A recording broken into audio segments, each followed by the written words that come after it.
So these are the notebooks. There's 5 from the Deputy Assistant Adjutant General collection, but these 3 are the most significant.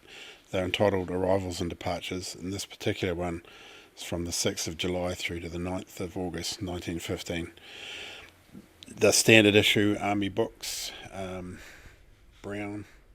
The notebooks were handed over to archives from the Defence Force in the 1960s, but no one knew how significant they were because the description entered in the catalogues decades ago didn't mention they were Gallipoli records. The archivist, David Knight, expects he'll now be making the trip down to the basement and back up to the reading room a lot more frequently, as people come together to piece together more about their ancestors' lives from the pencil etched on the pages of these little brown books.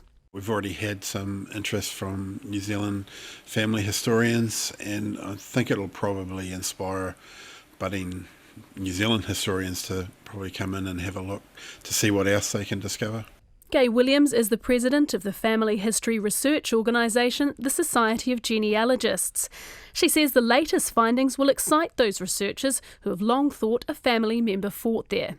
There are family anecdotal stories, stories where you get information so far, the ship they went on or the regiment they're in or something like that, but they actually can't take it to the conclusion.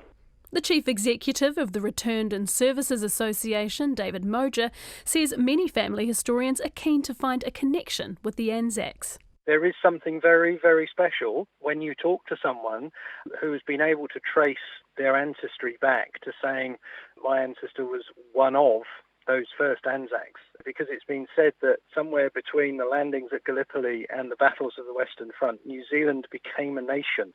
And so to be able to draw a direct connection back to that is in its own right an amazing thing.